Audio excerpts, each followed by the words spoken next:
Good morning and good afternoon. Welcome to episode 17, May 28th, 2019, Digital ShopTalk Radio. I'm Tom Dorsey. I've got a great show lined up for you today. We're going to be talking about things that your technicians aren't doing in their digital inspections, but they should be. And I got a great guest with us today who's got some pretty awesome tips and tricks for you guys. So make sure you got a sharp pencil and a notepad handy because you're going to be taking lots of notes.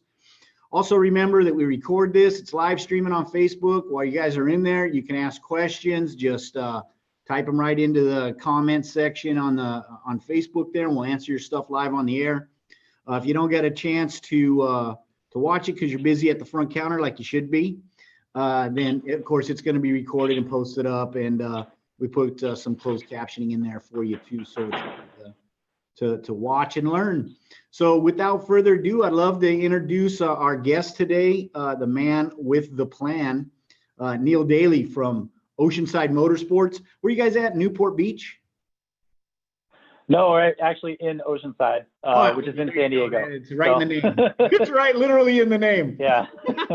Awesome. Well, welcome, Neil, man. I really appreciate you coming on. And if you could, let's just kind of get it kicked off a little bit. Tell us about your operation and how you came. You guys have been with us for probably 4 or 5 years now, huh?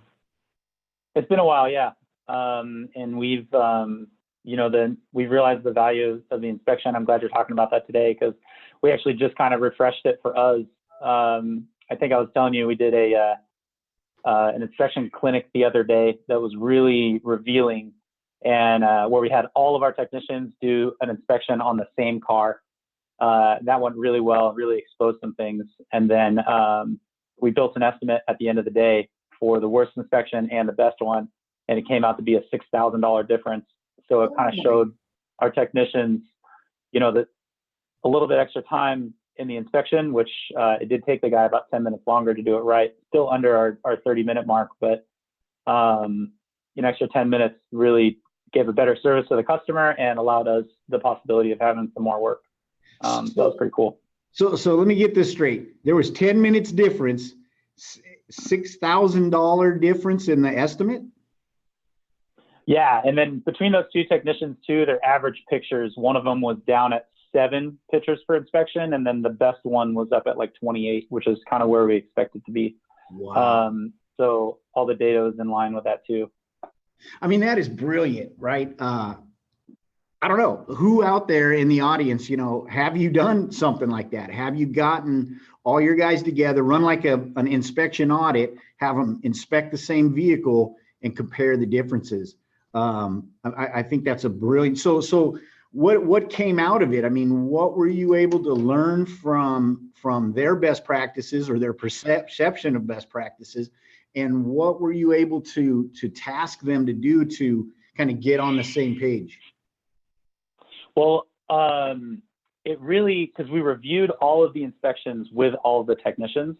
So they were able to see the things that other guys were doing really good. And now hopefully we're all doing those same things really good.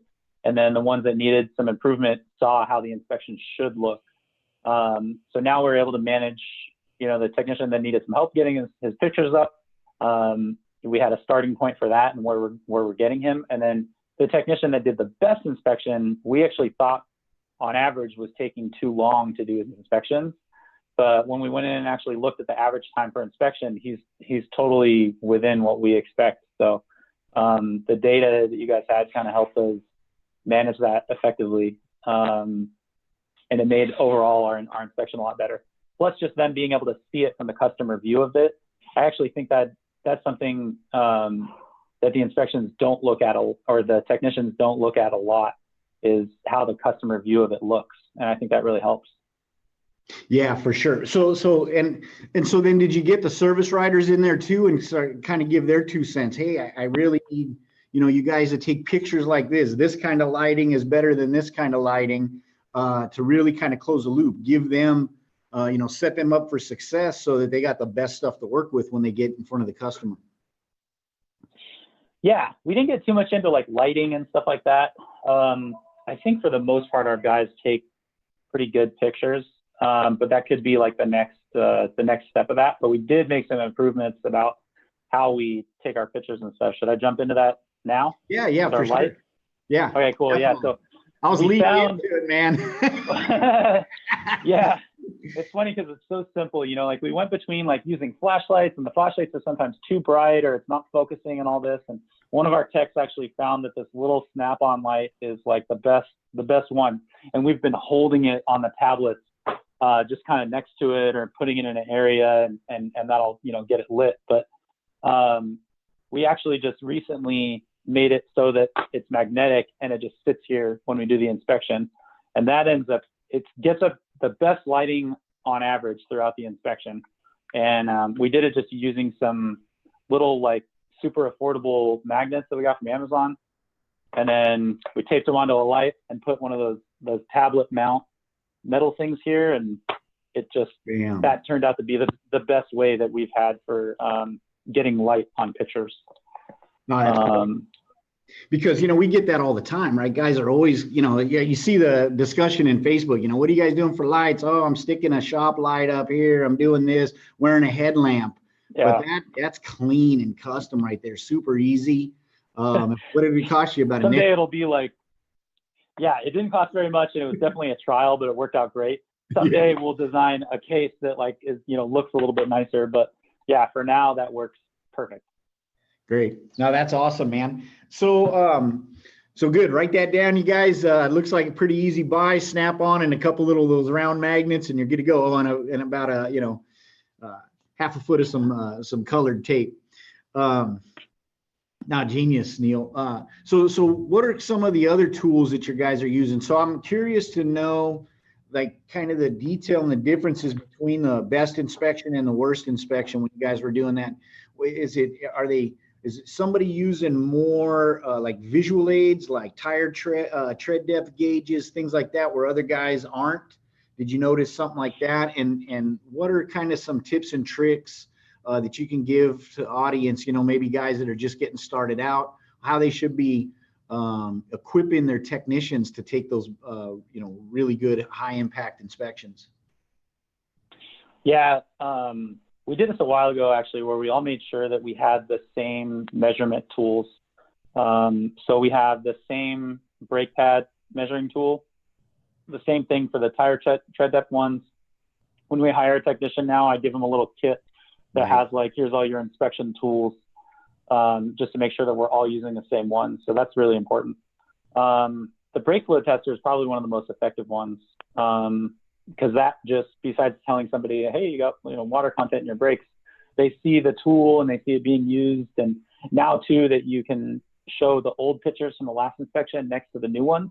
That's super valuable, by the way. Yeah. It allows us to see that percentage go up if it's going to over time, and all that good stuff. So yeah, all the visual aids. One that's kind of fun. We don't really use this anymore because you guys allow the arrows to be added, but we got these little pointers at one point that made it kind of fun, you know, so you could, like, if you got a picture down in there, you could use the hand on it, and like people liked that. But we actually probably haven't used these in a little while. Oh, I love it, man. But yeah, if you get everybody a kit like this, and I actually started making individual carts. Like I have my inspection cart, and I'm trying to make it so we have a standard, so that cart has everything you need to do that inspection. If you're doing like AC work, you have a little gauge, but just showing the customer what you're doing, and sometimes some of the fancy tools you're using kind of helps relay that information a little better. Yeah, exactly. I mean, it puts the value behind it, and if it's easy to understand, right, easy to see, and like you said, especially if you can show degradation over time, right? If you can start to show that, you know, that caliper getting closer and closer, or whatever it is, it's gonna work, right? And, you know, and I know a lot of guys kind of hate those digital moisture testers, right? But they're cheap, right? And so if they burn out, who cares? It's about the visual aid. If you want to back it up with the pH strips or whatever, go ahead and do that, just so that, you know, in your mind, you know, the thing's calibrated correctly. But use the visual aids that, you know, red is bad, green is good. It makes it real simple in the mind of your customer, and you know, leads them to the path to success. Yeah, another thing too, when you're talking about like the good and bad, there was a while like everybody kind of probably sees this where like things come in waves. There's, one week where all you're doing is oil pan gaskets, and then there's a few weeks where, in this case, all we were doing were engine mounts. So we took an engine mount that was collapsed, and then took one that was good, and just put them side by side. And anytime our guys would recommend one, they'd take a picture of the one on the car, but then they would have their other aid that we just, on a piece of paper, we wrote good and bad. And we just took a picture of that so you could see the actual difference between what it's supposed to be and what it was. And that was really huge for selling those. So when you take a picture of an engine mount and you say, it's collapsed, you look at it and you're like, I don't know, looks fine to me. Yeah, it looks square. To show the difference, that really helped, kind of just saving some old parts to show off like that. Yeah, no, that's genius, right? And the more that you can do that, right? It's like how the weight loss works, right? Before and after pictures work.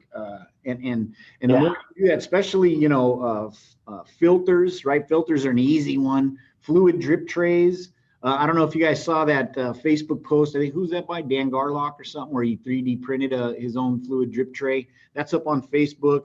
Great idea. If you have, availability issues or whatever. I know BG has those good ones. But anything where you can show that comparison like that's really gonna help to close the deal. What about on the other side, Neil? What about things? What did you uncover when you had your inspection rodeo there, and on things that guys were maybe cutting corners or making mistakes, or maybe not digging deep enough, maybe eyeballing or doing cursory stuff? For some of the people, getting started on digital inspections, what are some things to look out for from a technician's perspective? Yeah, just as viewing all the inspections really pointed out where we made mistakes. On mine, I missed that it had a cracked belt because I'd looked at the main belt from one side, but the other guys caught the AC belt on the bottom, and it just made it so I was like, wow, I missed that. I'm not going to do that again. And same thing for some of the other guys that missed some cracks in the sidewall of the tires. Like the tread was fine, but it had a more dangerous flaw on it. They now know, like, okay, cool, we're looking at the side of the tires as well. So everybody knows that every technician has their strong point of what they're going to look at. And the point of this was just to highlight the strong points of everybody and allow us to attempt to have as close to the same inspection as possible. But it definitely is something we should do more often, because even just the one time, like, I'm sure it got us closer, but I'll still get a different inspection from everybody if we were to put the same car through the shop again. But it would be a little bit better. Yeah, and I mean, it's measurable, right? I mean, you can say, hey, what's the deviation? How many things got missed this time? And then next time you do it, a couple months down the road, there's less things that get missed until you get really to a point where these guys, then it's working, right? Because they're looking at both sides of something, or the top and the bottom, and they're just doing more comprehensive and better due diligence, right? They're just paying attention better.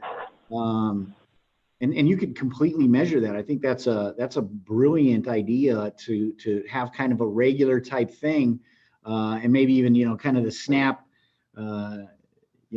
surprise inspection test or something like that, so that they're always prepared to, follow the most consistent process. Yeah. And actually the reason we did it was because we had a car come in on Friday, and it came back on Monday for work that we recommended. And the tech that got it accidentally re-inspected it.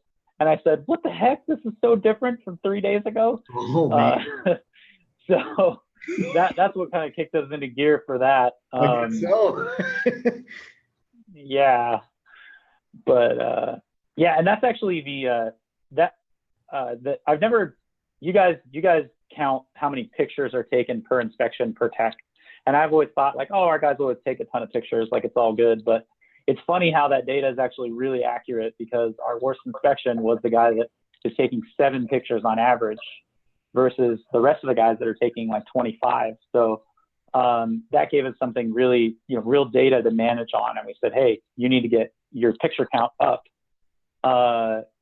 with good relevant pictures, so we can get your inspections up to par with the rest of the guys.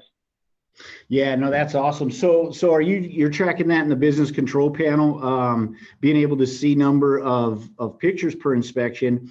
Are you following through? Take a look at the edit rate, make sure that the tech service writers are putting good edits on there. And then ultimately, you should see the motorist research time increase. And I know, I think, I was looking in your data, and I think you guys are up close to 500 seconds motorist research time, right?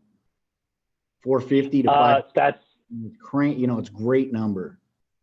That's a good question. I need to monitor that probably. That's where we're going. Well, hey, man, and I know I'll tell you what, it's working. So when you get in there, you're going to have a nice surprise because, it's evident in there. And that's kind of the recipe for success, right? Is if we say we're taking the pictures, we're editing the pictures, of course, we're hitting send and we're sending it to the phone. And then we should see that the more engaging and the better we are at educating through those pictures and the edits we make, the customer spends a longer time looking at that stuff, and we see longer research time. Longer research time correlates to higher approval rate, and that's kind of like the secret sauce. And so yeah, definitely get in there in your BCP, show that to your guys, because it'd be interesting to see the second part of that if we did the same inspection, and then or even better is just kind of where they're at now in their inspection process, and then just compare it from how long the customers on average are looking at their inspections from an individual tech. Yeah, I actually just thought of one other really valuable tool that we've been using lately. We will break out the borescope once in a while and take a picture of something that's kind of hard to get to. And the other day it was just a water pump on an Audi that we were diagnosing. And I ended up pulling the throttle body off to get a way better look at where the leak was coming from, because it was right under there.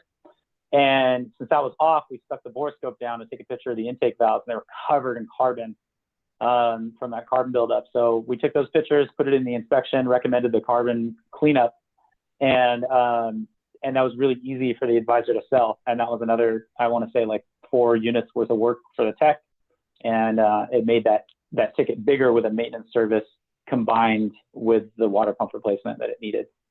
And when you see a picture of a gummed up valve like that, you're just like, oh my God, clean it. Yeah, that's a hard one to pass up. So that's great tip and great advice, right? Is use those borescopes, anything that's going to help you get into a dark, hard to reach place and get a good image. Just take a picture right of the borescope display.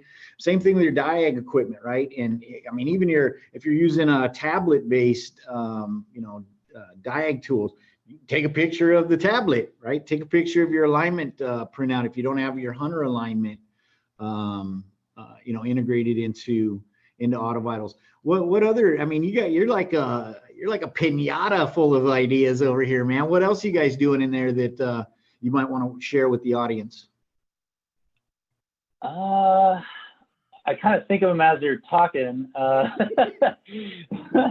don't know. I mean, just really, it's just about, taking the time and doing a good inspection every time. It's so easy to say, like not on this car, not for this guy, or they're not going to buy anything. But those are the ones, and that's ended up going to, like kind of why we pay our techs for an inspection now, because we want them to spend the right amount of time doing it and making it a really, really awesome product for us.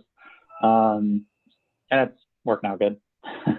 No, I mean, you never know, man. People, that's my lifeline is my car, or that's how I get my kids to, where I got to get them to, or my job, and so not everybody can get a new car, and so you got to take a good inspection. You got to send it out to them. I mean, even the waiters, right? Do you guys get a lot of waiters in there? We try not to. We're going to be getting a lot more of those with the more, we're running an oil change special and stuff like that. So I'm sure we're never going to do like a really fast inspection, but we are going to shorten up the inspection slightly for the oil change customers, because we can't be spending 30 minutes, but probably 15, maybe a little bit more on some of the other cars. But I did think of something that we do as well. This took a little bit of time to get the handoff right, but we actually do, there's 5 sections to the inspection, or you can have up to 5 tabs on it, I think. That's what they're called.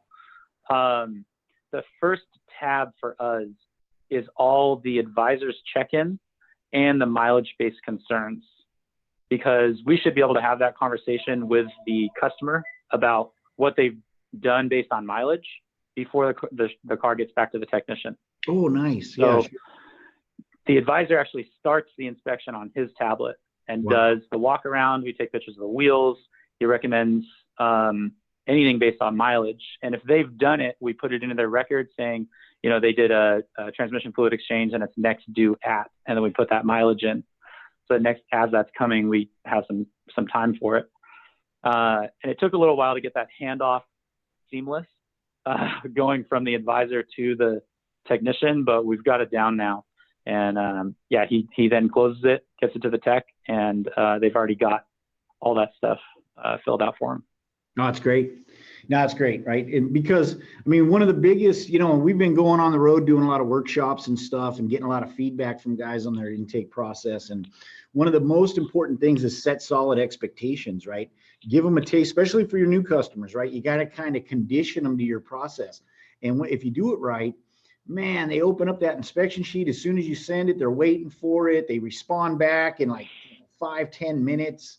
They're always giving you follow-up stuff. They're opening up your service reminders after their visit. They're opening up their thank you email after their visit and giving you reviews. You can really kind of control, the next steps and building kind of like a life cycle with them, where it's just a recurring maintenance plan. It's just kind of like, the next thing I have to do with Neil, I got to go in and do this thing. And it's just, they're already committed and it's expected.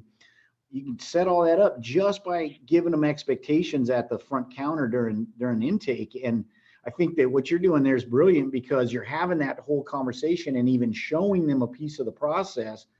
And it's real easy to say, you prefer text or email, and give me about an hour and I'll have the completed inspection sent to you. And here's what we do with it.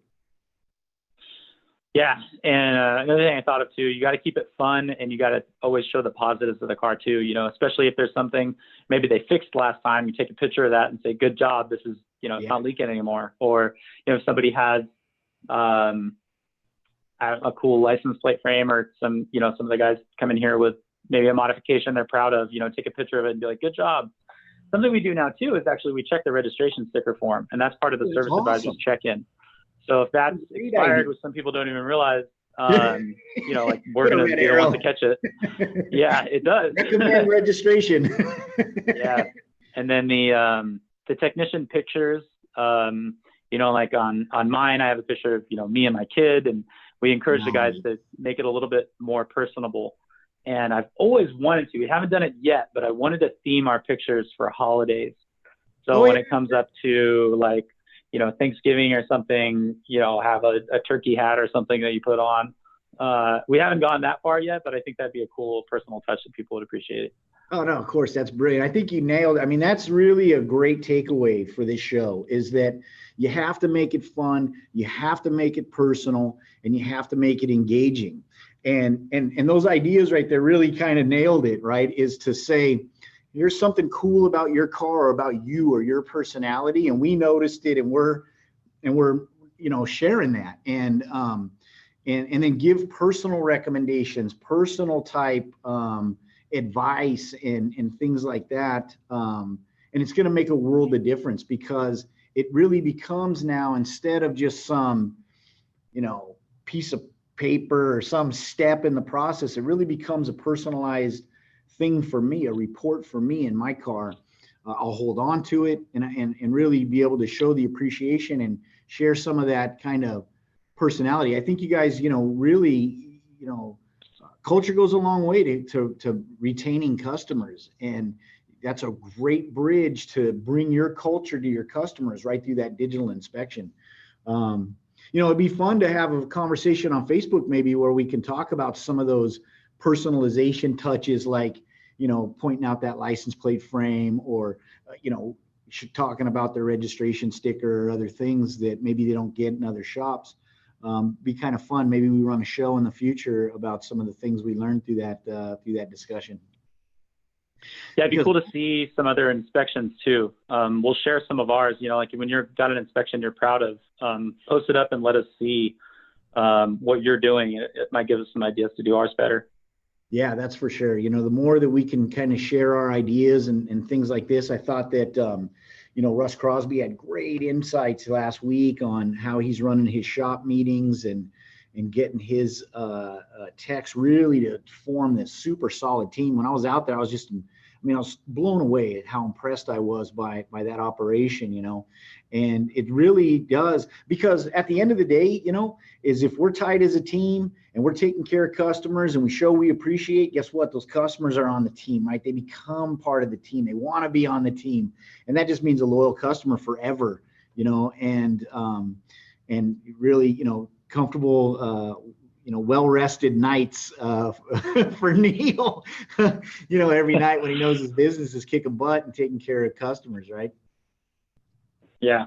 And you guys, it's really helped with the consistency too, being able to, I already mentioned it, but see the old inspection and then edit that. Like that was just an option we had to turn on. And initially when you turned it on, it didn't work out. The guys turned it off before we trained on it. And so we turned it back on because we need that inspection to be consistent so that it's an ongoing thing and it's not just a new one every time. So and I get that a lot, right? When you see carry forward for the first time, it's completely different. It's like, and a lot of guys will do that. They say, hey, you know what? This is too much for me. So if you could give a little advice for people, how did you guys overcome it when you turned it on the second time? What'd you do to prep? We basically just had to get with the technicians and explain. One, it makes it easier because there's a lot of things you might not have to take new pictures of. If it's a car we saw a month ago and a lot of the conditions are the same, you just look at it, and as long as that picture shows that, then you're good. It really just took a couple minutes of them getting to know it. Instead of like, if you just go to do an inspection and it's different, you're like, oh my God, I just need to do this inspection. Yeah. And that's it caused some panic without training on it. It's been, I cannot go back now. Yeah, see, exactly. And so that's the thing, guys. If you're, if you got a little, shooken by that carry forward when you first saw it, get into the Micro Academy, help.auto vitals. You can just search carry forward. You'll see the videos. Sit guys down, maybe do it on a Friday night, maybe do it over a lunch and learn or something like that. And then implement maybe, on Monday. So give them a little bit of time to get hands-on with it before, they get tossed into the frying pan there. And you should be able to pick it up. And it's, just like Neil said, once you get it down, it's a game changer, man. It saves you a ton of time. It gives you more consistency.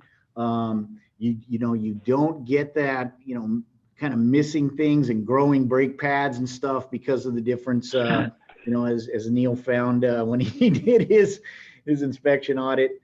Hey, by the way, Darren Garlock's giving you a shout out, says, what's up, Neil? Oh, hey, Darren. Hey, Neil, he's out there learning from you, man. That's great, man.